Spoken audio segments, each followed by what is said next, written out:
We've got some sound from Stephen Jones at the owners' meetings there in Arizona this past week, and it poses this question of whether or not it's better to take a pay cut or just straight up get fired. But take a listen to this first. Why didn't you offer Zeke a pay cut? I think, when you got players, and we've had them over the years, whether it's a Emmitt Smith, whether it's a DeMarcus Ware, these type of players, you've got such respect for everything that they've done for your organization. And sometimes, the best thing is to let them get a feel for what the market is. The last thing you want to do is do anything that would be insulting to a player, to a great player like Zeke, who's one of the best players to ever put on a Cowboys uniform, and he gave us everything he had. And a great competitor, and wish him nothing but the best if it turns out he doesn't return. But we never rule anything out around here. But, there's sensitivities when you get into making offers. And that's Stephen Jones of the Dallas Cowboys talking about Zeke, who, look, he hit the ground running literally as a Dallas Cowboy, got that second contract. A lot of people felt like it was too early in his rookie deal and set him up ultimately to be in the position this past offseason where the Dallas Cowboys just couldn't afford to put that much money into the running back position, especially with Tony Pollard on the franchise tag. Yeah. It poses the question, though. I mean, LaVar, I know you've talked about before how you left Washington to go to New York, but has there ever been a time where you've been asked to take a pay cut and instead you just said, I'd rather just be fired? There was actually a time I actually said I'd take the pay cut and they fired me. And that was during my media career. I was making a lot of money, a whole lot of money, and they were like, I was like, before you say anything, I was like, I'll be okay with taking less. And they were like, yeah, we're just going to give you a severance check. You can be on your way, and, good luck to you. Take care. And that was the end of it. Like, it was kind of like, and I realized that, the show moved to an entirely different coast, and there were details to it as to why I wasn't, able to make it work. But I mean, listen, it happens. If you live long enough, you're going to experience things, and possibly one of those things is you're going to lose a job, or you're going to be asked to take a pay cut. I've been asked to take a pay cut in other instances as well, and it was in media as well. And you know what? It was like, I just have always been the one, Q, where it's like it's better to have than not. Right. So if I'm facing a situation where you're asking me to take a pay cut, my thought process immediately becomes, okay, well, it wasn't always immediate because I took a pay cut when I was coaching football too. It's one of those things where I always look at it like I'm doing well. I'm okay. I know how to manage what I have going on.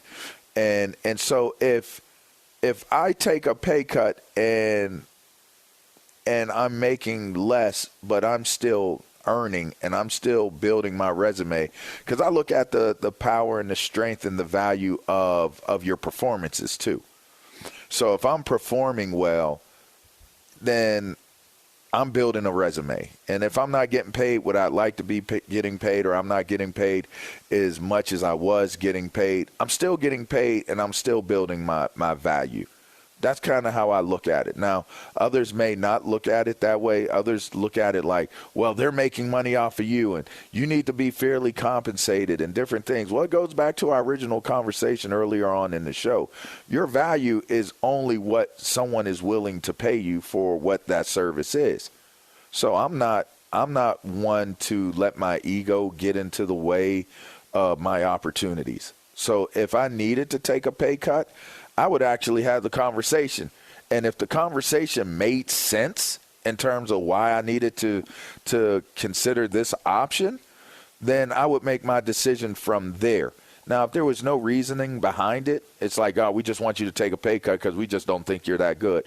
Then I'll just, I'll shake your hand, you shake my hand. If you don't think that I'm worth it to you, then I'll go somewhere else. Even if I got paid less to go somewhere else, I go somewhere else because the value to you as my employer isn't what it should be. And if you don't value me as your employee, then, that can make the work environment kind of, suspect. And then now I can't I don't know if putting my best foot forward equates to building that value that I want to build in that scenario.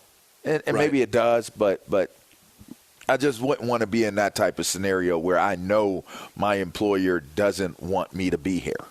Right. Like, yeah, I I was wouldn't going to say, want to do that. look, in relation to Zeke and the decision that he has to make, in this case, there was no decision, right? They just straight up went out and cut him. Now, they have had conversations and then opened the door to potentially bringing him back at a much lower number, I assume. And that's the hard part, I think, for Zeke is mentally, knowing what you've made there, knowing what you've done there, where you do have some build-up equity. However, it's not quite what it was when you first got there, at least not for that amount of money.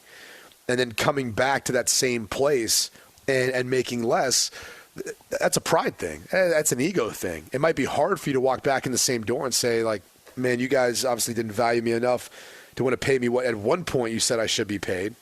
But I think if you're being real with yourself, he hasn't been the same player that he's been, at least the last couple of years. So he might be looking at it saying, I'd rather go just somewhere else, have a fresh start. And even though I might be making the same money as I would have been making in Dallas, it's not going to feel the same. As I walk back into, Dallas, I might feel a little bit like, I don't know, resentment is the term, but That's a good word. Could be. There might be some of that, disgruntlement, resentment, frustration, walking back into Dallas. And so, Or you could look at, I might get that value on the back end. sure, Like, I'm a especially Dallas with Cowboy. incentivized, right? Yeah, I mean, and I'm not even talking about in terms of playing active career. Jerry Jones has been a catalyst for, look at all the people in media. Like, think about it. A lot of them are Dallas Cowboys. So there is a lot of success post-career for Dallas Cowboys. And that's not a secret. That's not a coincidence. There's a direct correlation. And that's not just saying media. That's just saying in general, a lot of former Dallas Cowboys have had great opportunities to continue to build success. So sometimes it isn't about just harboring the feelings of resentment or walking into the building feeling like you're less than. You scored a major contract, maybe the last major contract for a really, really, really long time for a running back. Like, you scored it. You don't have to feel resentment. You got money. You did something well, and if you're doing what you're supposed to do, you've put away a nice large sum of money. Play football. And with that lesser of a contract, they say there's lesser of expectation, So maybe you live in that. Maybe you don't need to have all that pressure. Let Tony Pollard take all that pressure, and you do what you do. Get in there, do what you do, and people don't trip out as much, Maybe. I don't know.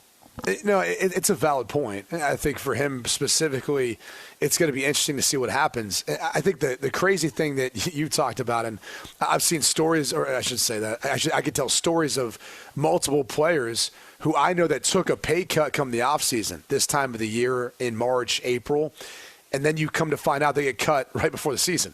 And so they took the pay cut, and then they still ended up not making the team. Like they were thinking like they were good, like I did what the team asked me to do, and that can become even more frustrating. So a lot of times when people are asking to pay you less than what they've paid you and take a pay cut, there's obviously many circumstances that can lead to that. But to me, the general thing is if they're not valuing what you're doing and they want to pay you less for what you're doing, you're probably better off either quickly going to find someone else who will, or just breaking ties with them then and saying, you should just fire me. Give me some severance. Let me go find some other place that will value me and will pay me for what I'm doing.